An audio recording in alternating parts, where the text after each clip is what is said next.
Oke, recording start. Bismillahirrahmanirrahim. Assalamualaikum warahmatullahi wabarakatuh. Perkenalkan, nama saya adalah Rizky Aditya Surya Pratama atau biasa disingkat SP, SSIMT, di mana di video kali ini saya akan menjelaskan mengenai mata kuliah Perencanaan dan Pengendalian Produksi atau disingkat PPP, pertemuan kedua, di mana saya akan bahas sedikit mengenai fungsi produksi pada umumnya. Oke, sebelum saya masuk ke materi, saya akan berikan video singkat mengenai What is Production, di mana sumbernya dari Education Lives YouTube channel. Ya, mari kita nonton saja dulu video singkat ini ya. Oke. Hi, welcome to Education Leaves. In this video, the topics I am going to discuss are, what is production, factors of production, and types of production. Let's start the video. What is production? Production is a process of value addition, which is developed to transform a set of input elements like man, raw material, capital, energy, information into finished products and services in proper quality and quantity. Production can be seen every day in factories, offices, hospitals, etc. Production can be agricultural, manufacturing, or service. Let's discuss factors of production. Nature as a factor. Nature is a very important factor for any production. It is impossible to carry out production without land, water, and other resources. Suitable land and the availability of water make production easier. Labor as a factor. Human effort is a necessary factor for production. Skilled labor can make a significant difference in any production. Another important factor that influences decisions of production farm location is the availability of labor near the factory. The combination of an adequate number of labor with suitable skills and reasonable labor wages can highly benefit the production firm. Capital.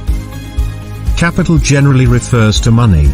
But money is not a factor of production, because money is not directly involved with the production of product or services. Money used as a resource to buy capital goods like machine, equipment, raw materials etc. It is important to distinguish between private capital and personal capital. Buying a car for personal use and family transport is not considered as capital. But buying a vehicle for commercial use is considered as capital. Enterprise as a production function.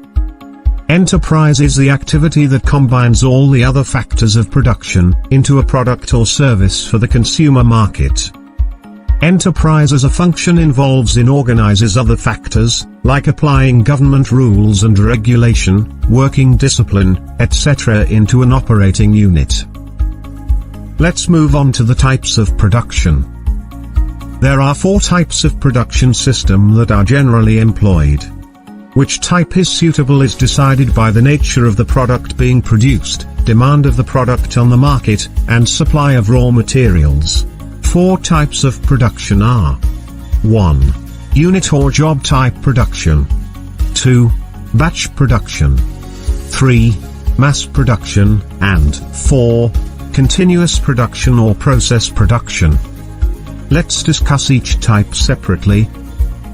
1. Unit or job type production.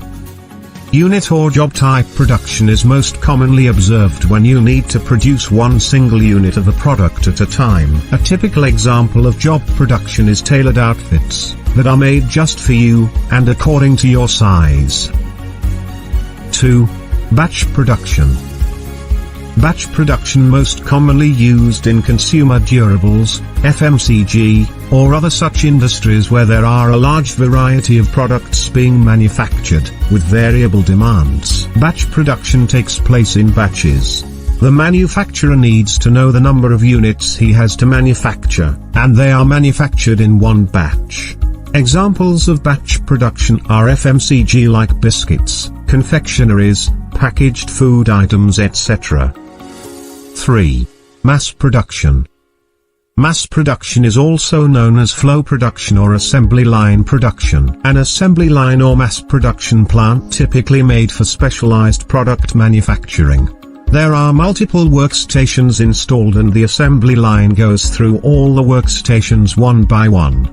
For example, the manufacturing process adopted by Ford Company. 4. continuous production or process production. There is a lot of similarity between mass production and continuous production. It can be differentiated by the amount of mechanical work involved. In mass production, both machines and humans work together. But, in continuous production, most of the work is done by machines rather than humans. In continuous production, the production is continuous, 24/7 hours, in a year. An example of continuous production is brewing.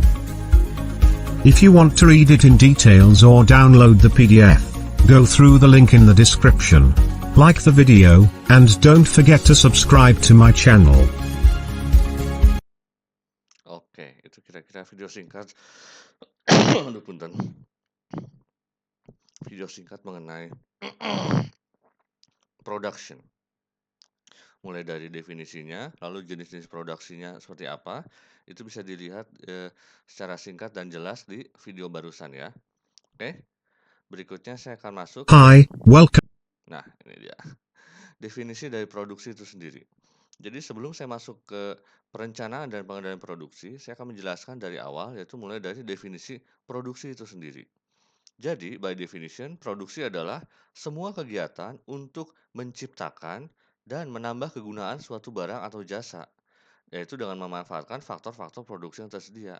Apa saja faktor-faktor produksi tersebut? Itu adalah tenaga kerja, modal, mesin, metode, dan bahan baku. Bisa dilihat di video barusan ya untuk faktor produksi ini apa saja.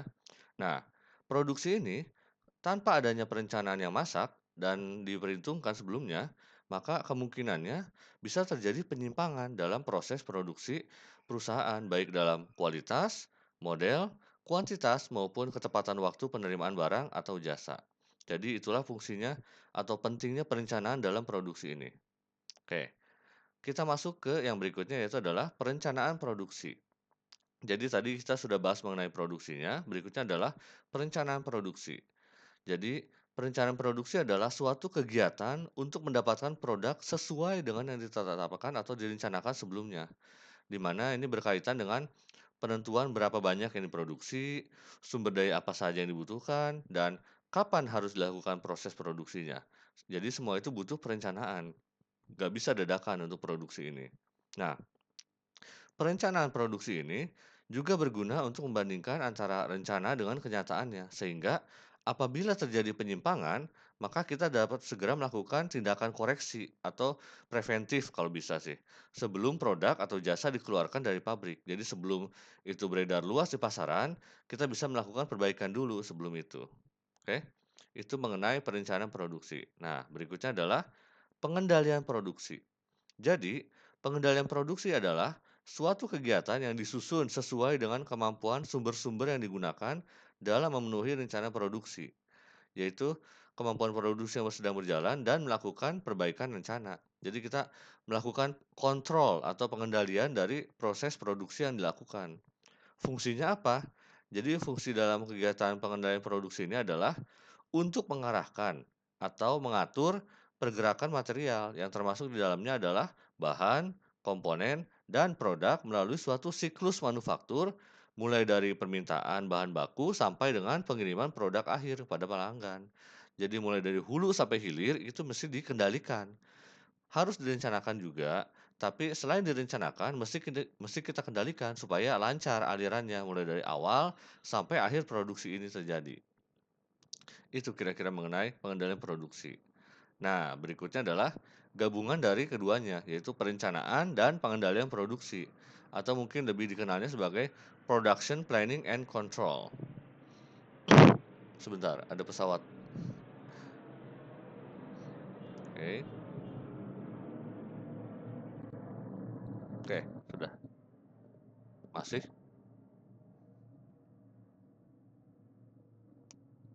Oke, lanjut ya.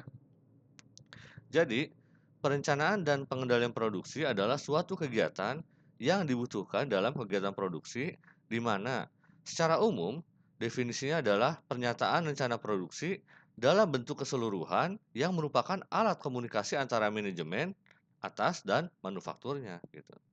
Jadi, selain kita merencanakan, kita juga mengendalikan. Itulah fungsi dari perencanaan dan pengendalian produksi ini atau PPC, Production Planning and Control. Secara spesifiknya, ini juga dapat didefinisikan bahwa perencanaan dan pengendalian produksi adalah suatu proses untuk merencanakan dan mengendalikan input, di mana kita dari inputnya lalu kita melakukan proses, lalu menghasilkan output, yaitu dalam bentuk produk dari suatu sistem produksi. Sehingga permintaan konsumen dapat dipenuhi dengan jumlah dan waktu penyerahan yang tepat, serta biaya produksi yang minimalis gitu. Itu kira-kira definisi secara umum dan juga secara spesifik dari perencanaan dan pengendalian produksi atau PPP ini, yang merupakan judul dari mata kuliah ini juga. Next adalah fungsi produksi. Jadi seperti yang sudah dijelaskan tadi bahwa inti dari sebuah kegiatan ekonomi adalah mengubah input menjadi output. Dan para ekonom juga berusaha mempelajari apa saja sih pilihan yang dimiliki suatu perusahaan untuk mencapai tujuan tersebut dengan mengacuhkan masalah-masalah teknis yang menyertainya gitu. Nah, suatu fungsi sederhana itu dapat dinyatakan dalam bentuk seperti ini. Ini yang dinyatakan oleh Nicholson pada tahun 2002, mohon maaf. Jadi 20 tahun yang lalu ya. Adalah Q sama dengan fungsi dari K, L, M dan seterusnya. Di mana Q ini adalah output dan output ini ditentukan dari fungsi dari mesin, K ini adalah mesin atau modal, L adalah labor atau jam tenaga kerja, dan M adalah bahan mentah yang digunakan, materialnya. Jadi output itu ditentukan dari mesin atau modal, tenaga kerja, dan juga bahan mentah yang digunakan. Fungsinya berdasarkan 3 itu dan fungsi produksi yang lain gitu. Kira-kira seperti itulah definisi dari fungsi produksi. Oke. Next adalah marginal productivity. Jadi fungsi produksi yang paling sederhana adalah marginal productivity atau MP ya, marginal productivity, di mana Q sama dengan F sama dengan FKL, di mana ini menunjukkan jumlah barang maksimal atau output yang dapat diproduksi, di mana untuk menghitungnya adalah untuk menghitung berapa tambahan output yang dihasilkan atas setiap penambahan input, di mana produk fisiknya itu adalah marginal, digunakan dua model ini.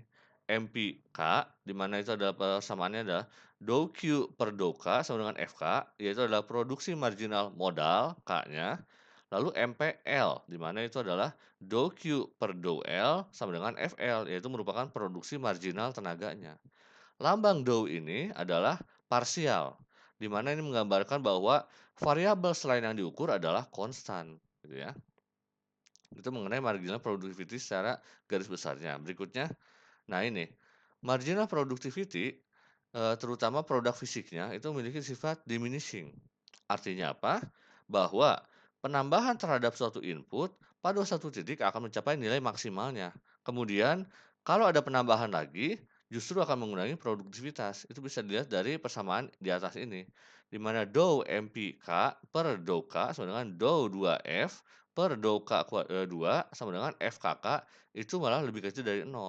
Begitu pula dengan Dow MPL dibagi per Dow K sama dengan Dow 2F per Dow L2 sama dengan FLL lebih kecil dari 0.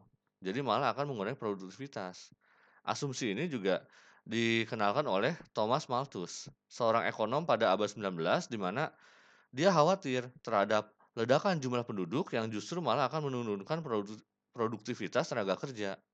Intinya apa? Jadi dalam suatu kegiatan produksi bukan berarti dengan menambahkan misalnya modal ataupun tenaga kerja sebanyak-banyaknya produktivitas akan naik, enggak, tapi pada suatu titik dia akan mencapai nilai maksimal. Sehingga kalau ditambahkan lebih banyak lagi, justru malah akan mengurangi produktivitasnya gitu. Oke, itu kira-kira mengenai marginal productivity ini. Next adalah, nah, produktivitas tenaga kerja. Jadi seperti yang saya sebut tadi, produktivitas. Istilah ini seringkali diasumsikan sebagai produktivitas rata-rata atau AP, average productivity, di mana dikatakan bahwa industri tertentu telah mengalami peningkatan produktivitas. Ini berarti apa? Bahwa output per unit input tenaga kerja telah meningkat. Di mana dalam persamaannya seperti ini, AP L di sini labor, di mana output per labor input sama dengan Q per L sama dengan FKL per L. Di mana apabila ada peningkatan, kita bisa mengatakan bahwa terjadi peningkatan produktivitas dari peningkatan output terhadap input. Itu kira-kira untuk produktivitas. Jadi APL ini juga dapat dipengaruhi oleh jumlah modal yang digunakan. Oke, baik. Mungkin itu saja yang bisa saya jelaskan secara singkat mengenai fungsi produksi ini. Terima kasih banyak. Jangan lupa klik like, komen, dan subscribe channel saya ini ya. Wassalamualaikum warahmatullahi wabarakatuh.